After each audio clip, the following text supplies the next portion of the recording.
वर्कशी related problem आहे सगळ्यांना. Time work, person x can do a work in 15 days. X नावाचा व्यक्ती आहे, तो एखादं काम करण्यासाठी त्याला 15 दिवस वेळ लागतो, 15 days. And person Y in 20 days, तेच काम करण्यासाठी वाय नावाच्या व्यक्तीला 20 दिवसांचा वेळ लागतो. If they work together for 4 days, तर एक्स आणि वाय दोघं जर काय झाले एकत्र आले तर त्यांनी 4 दिवस काम केलं, ते पूर्ण झालेलं आहे की नाही आपल्याला माहित नाही. Find the fraction of the left work, म्हणजे काहीतरी काम शिल्लक राहिलंय दोघांनी एकत्र काम केल्यामुळे. कारण ऑलरेडी एकाला 15 दिवस लागतात, दुसऱ्याला 20 दिवस लागतात, आणि एकत्र काम केल्यानंतर 4च दिवस त्यांनी काम केले, म्हणजे काहीतरी काम शिल्लक असणार आहे. Find the fraction of the left work, fraction म्हणजे किती अमाऊंट मध्ये वर्क राहिल्याचे सांगायचं आहे तुम्हाला. To the whole work, total कामापैकी किती पर्सेंट, किती फ्रॅक्शन म्हणलेलं आहे ना, या अपूर्णांकामध्ये तुम्हाला सांगायचं किती फ्रॅक्शन मध्ये वर्क शिल्लक राहिलेलं आहे. टोटल कामामधले किती वर्क शिल्लक राहिले ते फ्रॅक्शन मध्ये सांगायचं आपल्याला. समजतंय? म्हणून फ्रॅक्शन मध्ये आन्सर दिलाय 4/15, 8/15, 9/15 आणि 3/5. समजतंय? बघा आता पहिलं समजावून घ्या काय करणार आहे, पण समजावून घ्या आणि मग तुम्ही सोडवायचा प्रयत्न करा. बघा, महत्वाचा थोडासा अवघड पार्ट आहे. Work done by X equal to by x in 15 days. Okay, therefore 15 दिवसात 1 day work by x equal to, एका दिवसाचं वर्क किती असणार आहे जसं total work divided by 15 days येणार. कळते का? बघा, हा कन्सेप्ट महत्वाचा आहे. Work done by X in 15 days, particular काय असेल ते. मग X 1 day work equal to 1 day work by X equal to 1/15. Similarly Y साठी देअरफॉर डायरेक्टली आपण 1 day work by Y equal to काय येईल 1/20. समजलंय का? बघा, एक्स ला काम करायला लागलेला आहे वेळ 15 डेज, टोटल काम आपण 1 म्हणलेलं आहे, 1 असं समजायचं ना, फ्रॅक्शन मध्ये आहे त्यामुळे 1 समजायचं आहे. टोटल मध्ये असेल ते 100 घेणार, फ्रॅक्शन मध्ये असेल तर 1 घ्यायचं. 1 मधलं 1 वर्क आहे ते एका दिवसात किती काम करणार आहे, 1 वर्क डिवायडेड बाय 15 डेज, एवढं एका दिवसाचं एक्सचं काम आहे. आणि 1 day work by Y equal to काय येईल 1/20. आता दोघांचंही एका दिवसाचं काम किती असेल बघा, 1 day work by both x and Y, सर्व दोघांचं किती असेल मग 1/15 प्लस 1/20. हे मिळेल आपल्याला. किती मिळेल बघा, पायाचा मन आहे तिरकस गुणाकार करा, 20 प्लस 15/300 यांचा गुणाकार केला त्याला तो 35/300. ओके, डिवाइड करे 5 7 35, भाग घालून मी डायरेक्ट लिहितो. 5 7 35, 5 7 30, 0, 7/60 टोटल आलं. Total work done by both, दोघांचे एका दिवसाचं वर्क एवढं आलेलं आहे. आता दोघांनी एकत्रित 4 दिवस काम केलेलं आहे. देअरफॉर 1 डे ते 4 होईल. देअरफॉर 4 डे वर्क 4 दिवस by both x and Y. एका दिवसाचं 760 आहे, 4 दिवसात किती, 4 गुणिले एका दिवसाचं 4 1 4, 4 1 4 राहिले 2, 4 5 20, तर 7 1 7 छेद 15. एक आलेलं आहे, समज एक आलेलं आहे, दिले आपण तिथं 4 day work by both x and Y. आता हे एक्स अँड वाय मधलं किती आलेलं आहे, 4 दिवसाचं एवढं आलेलं आहे. आता टोटल वर्क किती आपण अजून केलं, एक मधलं एवढं 4 दिवसात झालेलं आहे. मग रिमेनिंग किती आहे ते काढा म्हणलेलं आहे. मग रिमेनिंग वर्क डन कसं काढणार आहे, मी वरती लिहितो. For remaining work done,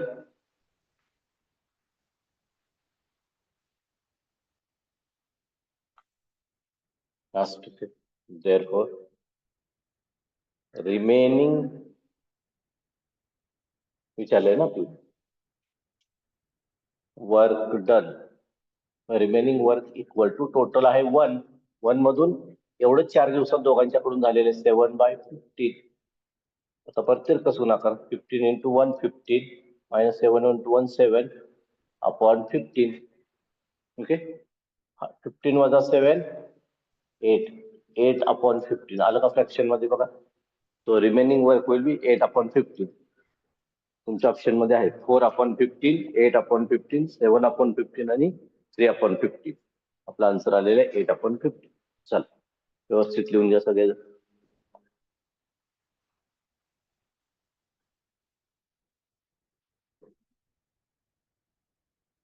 हे प्रॉब्लेम थोडेसे वेगळे आहेत.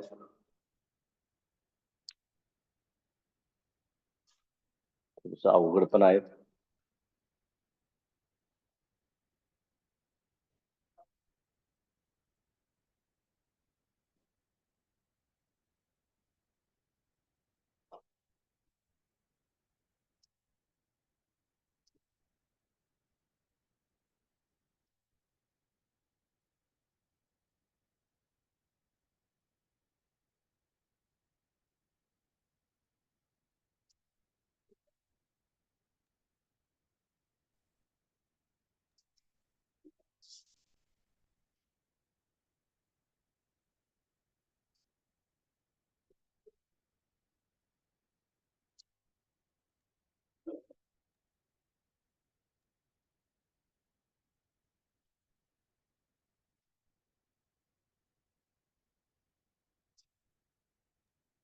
Sir done. ओके, थांबा सगळे लिहून घेऊ दे.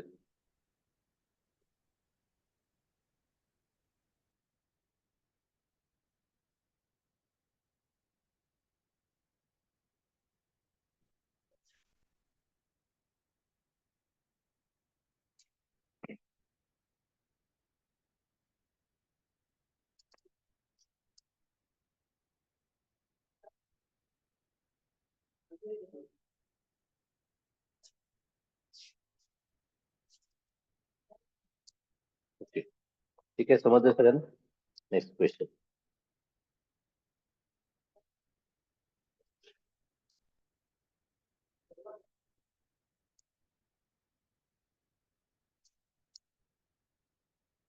त्यासारखंच आहे. Okay,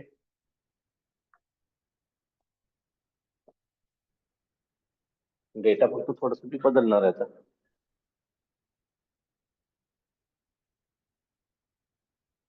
next question. 2 persons A and B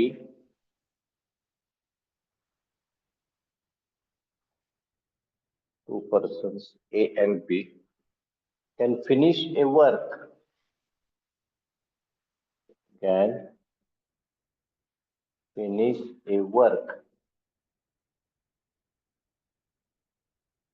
together in 15 days.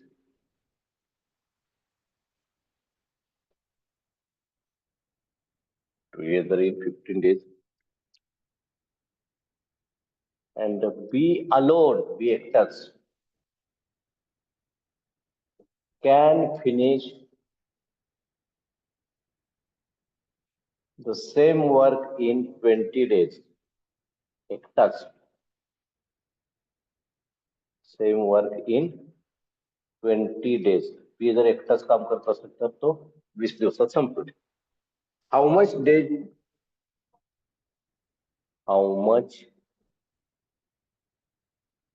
days would A require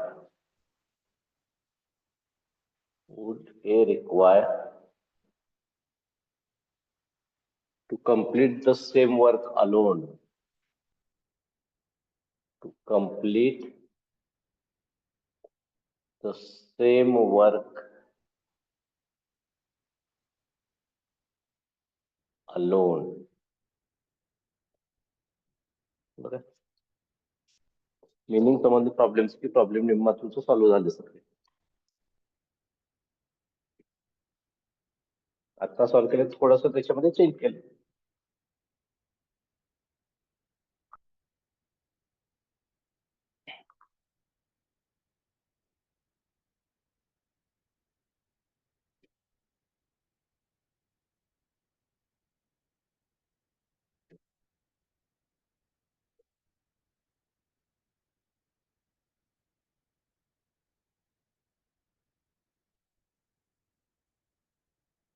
question लिहून घ्या. नाही पहिल्यांदा लक्ष द्या काय क्वेश्चन आहे बघूया.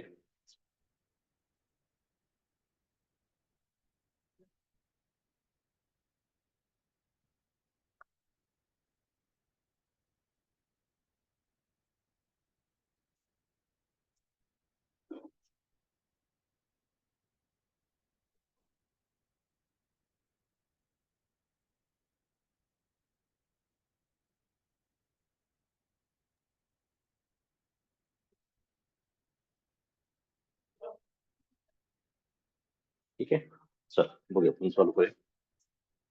2 persons A and B can finish a work together in 15 days. दोघं जण A आणि B जर एकत्र असतील तर ते वर्क 15 days मध्ये कम्प्लीट करतात. B alone can finish the same work in 20 days. B जर एकटाच असेल तर तो तेच काम 20 days मध्ये कम्प्लीट करतोय. How much days would A require to complete the same work alone? मग A ला एकट्यालाच ते काम पूर्ण करण्यासाठी ते वर्क कम्प्लीट करण्यासाठी किती वेळ लागेल विचारलेलं. ए आणि बी कंबाईन असेल तर 15 डेज, बी एकटा असेल तर 20 डेज, तर एकटा असताना किती डेज लागतील ते कॅल्क्युलेट करायचं. ओके, बघ सेम पॅटर्न तसंच आहे, थोडंसं काय काय चेंज होते बघा. तर मग सारखंच करायचं. बी साठी किती वेळ लागला 15 डेज, नेहमीसारखं डायरेक्ट आपण लिहू शकतोय. टोटल वर्क आपण 1 कन्सिडर केलंय निवेदनाच्या. 1 day work of B is equal to किती असतं ते 1/, किती दिवस लागलेले आहेत ते लिहायचे 1/15. ओके, तसंच 1 day work of A and B, A आणि बी चं एकत्र किती येते 1 डिवायडेड बाय डेज 20. चालेल, मग दोघांना इतका वेळ लागतो एका दिवसासाठी बी ला किती लागतो इतका वेळ लागतो. तर मग total 1 day work of A B मधून बी चं मायनस करूया, काय मिळेल आपल्याला 1 डे वर्क ऑफ ए मिळेल आपल्याला. कळतंय, समजतंय का बघा. टोटल वर्क डन लिहिलं मी 1 day work of B equal to 1/15. हे क्लिअर आहे. त्याच्यानंतर 1 डे वर्क ऑफ एक मिनिट बी चं किती, सॉरी ए बी कंबाईन आहे, बी साठी 20 आहे, 1/20 असेल आणि याच्यासाठी 1/15 असेल.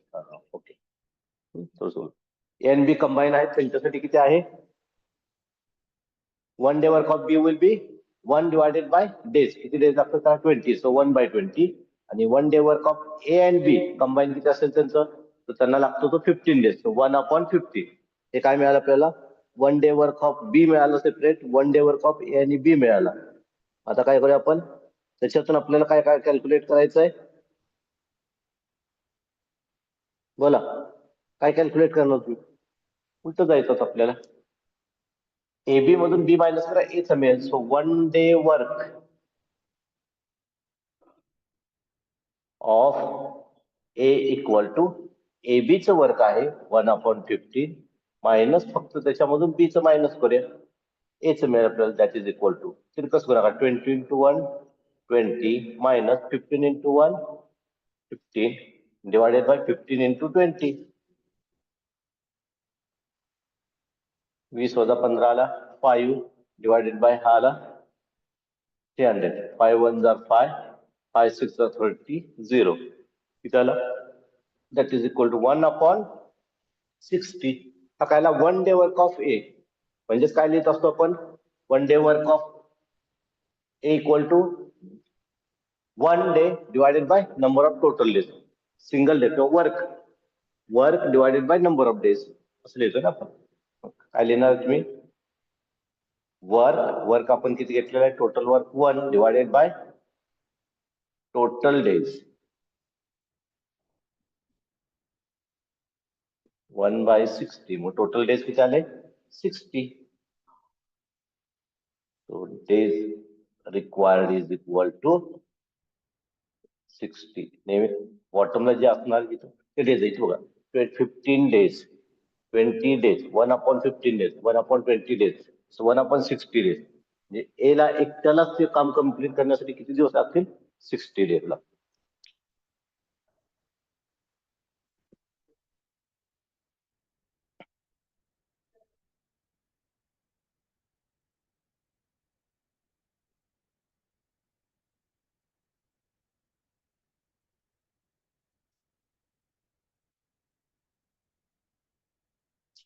अवघड काय आहे, ते समजावून घ्यायचं प्रोसेस.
तर झालं.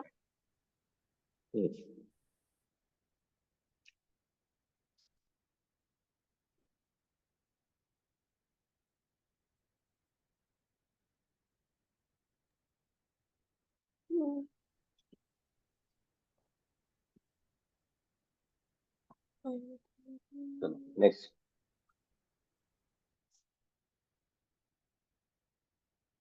व्यवस्थित लिहून घ्या, तुम्हाला ते परत परत रीड करायचं.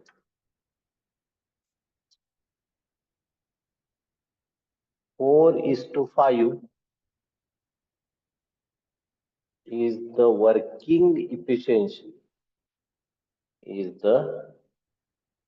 working efficiency of P and Q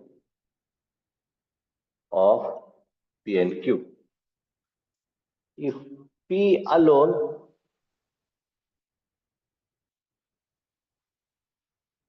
completes the task, work किंवा टास्क दोन्ही एकच आहे, completes task in 15 days,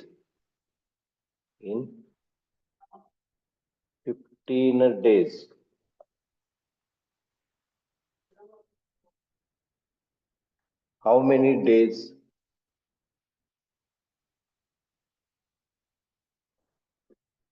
Q required to complete the task?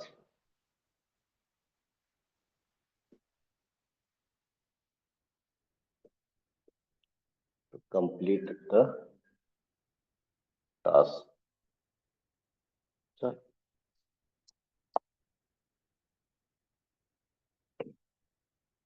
तर फक्त रेषेच्या फॉर्मॅट मध्ये दिलेलं आहे.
चला येऊन झाले. बघा हे काय दिलेलं आहे, working efficiency.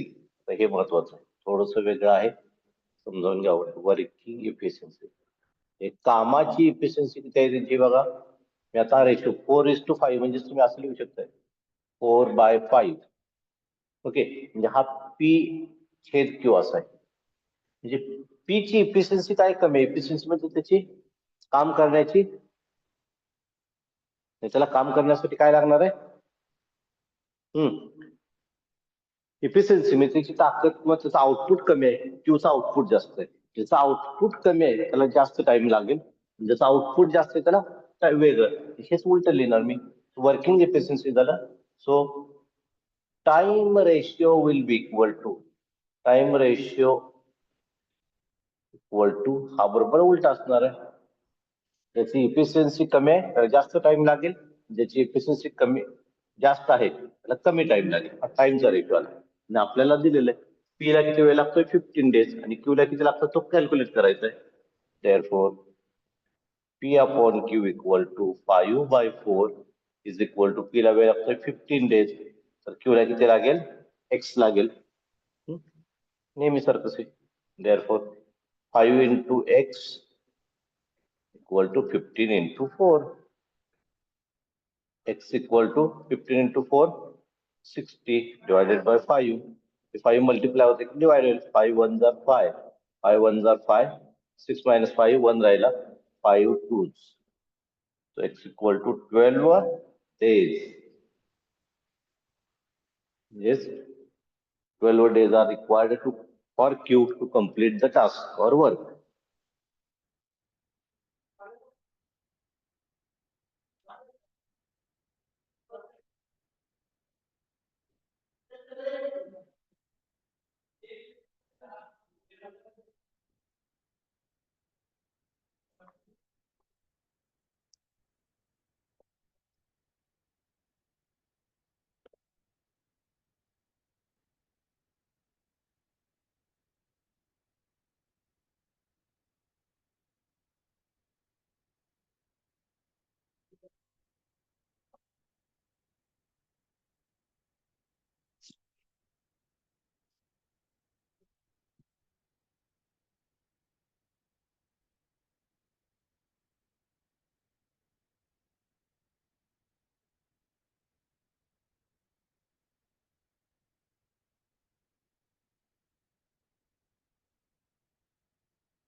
Sir complete. Hmm.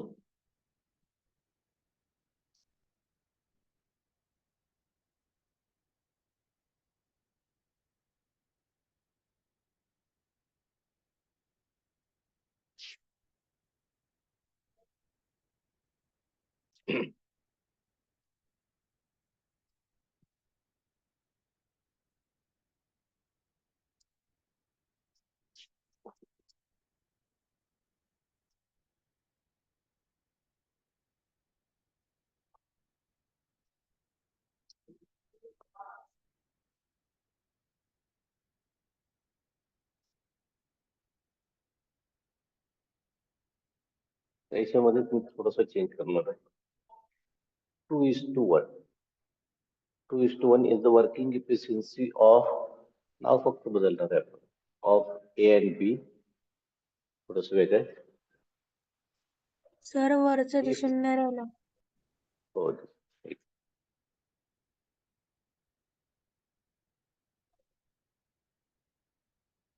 A and B, if B and complete their work in 18 days. How many days are required? त्याचं थोडंसं change.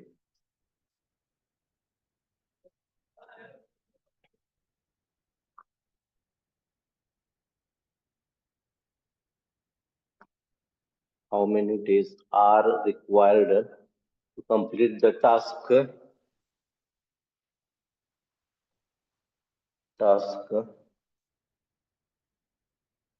by A and B together?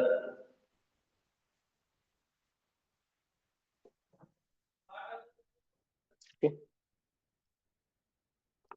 Change केलं तर क्वेश्चन बदलणार, आन्सर बदलणार, प्रोसेस जास्त बदलणार नाही.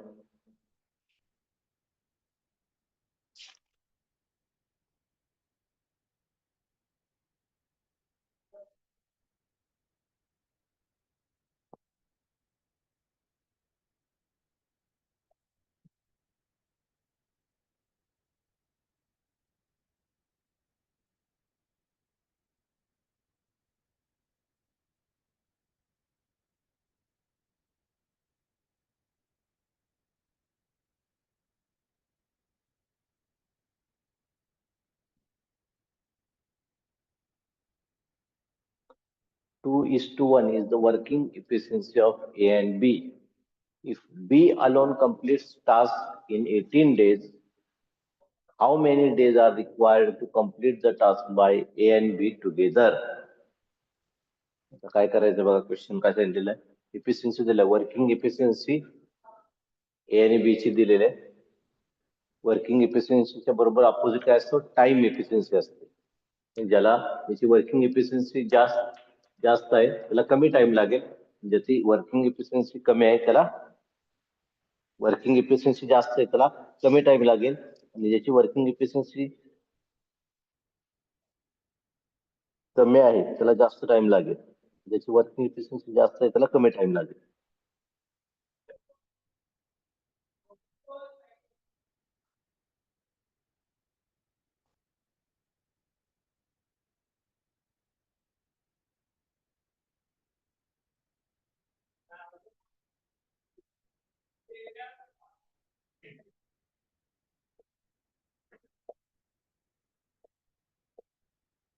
ज्याची वर्किंग इफिशियन्सी कमी आहे त्याला जास्त टाइम लागेल, आणि ज्याची वर्किंग इफिशियन्सी जास्त आहे त्याला कमी टाइम लागेल.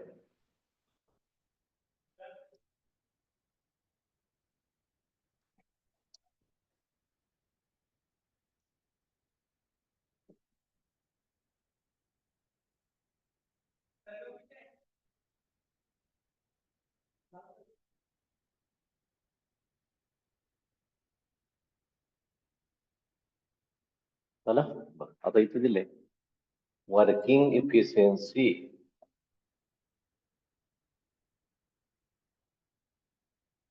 Equal to A is to B, किती आहे ती 2/1. मग आता time efficiency of A upon B ती काय असणार आहे, रिव्हर्स 1/2. समजतंय का बघा, 2:1 आहे तो 1:2 होईल. ऍज युजल बी साठी 18 डेज लागतात, therefore 1 day work of B equal to 1/18 days. बरोबर आहे. ओके, आता हे कोण झालं, हे आता 1 day work of A equal to तो किती आहे, तो दिलेला नाही आपल्याला, तो काढूया आपण. 1 डे वर्क बी चा किती असेल, सॉरी ए चा किती असेल, जेवढा बी चा आहे, ओके, रेशो मध्ये ए चा 2 आहे आणि बी चा 1 आहे, म्हणजेच काय, वर्किंग इफिशियन्सी ए ची 2 आहे, बी च्या दुप्पट आहे, त्याला इंटू 2 करावं लागेल आपल्याला. इंटू 2, ए ची जर 1/18 सॉरी बी ची 1/18 असेल तर त्याचे डबल ए चे आहे, 2/1 देखील. 2 1 2 2 9 that is equal to 1/9. 1 day दोघांची झालेले. आता काय करायचं, how many days are required to complete the work together. आता दोघांना जर कंबाईन केलं तर पहिल्यांदा काय मिळेल तुम्हाला, दोघांचं कंबाईन करूया 1 डे वर्क. कळतंय?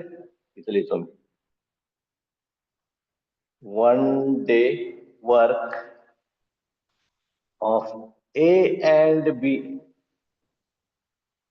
एकत्र, that is equal to 1/18 plus 1/9. तर कसं गुणाकार करा, 9 अधिक 18 प्लस 18 into 9, 27 upon 18 into 9, भागालवा 9, 9, 3 are 3, 1, 3, 6 are. So 1/6. 1 day work of A and B equal to 1/6. म्हणजेच काय असतं हे 1 डे. किती दिवस लागतात? Work divided by total work आपलं 1 असतं. 1 divided by number of days. म्हणजेच काय असणार आहे, किती डेज लागतील त्यांना to complete together? 6 days. Divide by मिळालेलं तेच तुमचा आन्सर असतो जनरेटर. इथं आपण तेच केलंय. टोटल डेज बी ला किती लागलेले होते? 1/18 केलेलं होतं. त्या पद्धतीने आहे. ठीक आहे.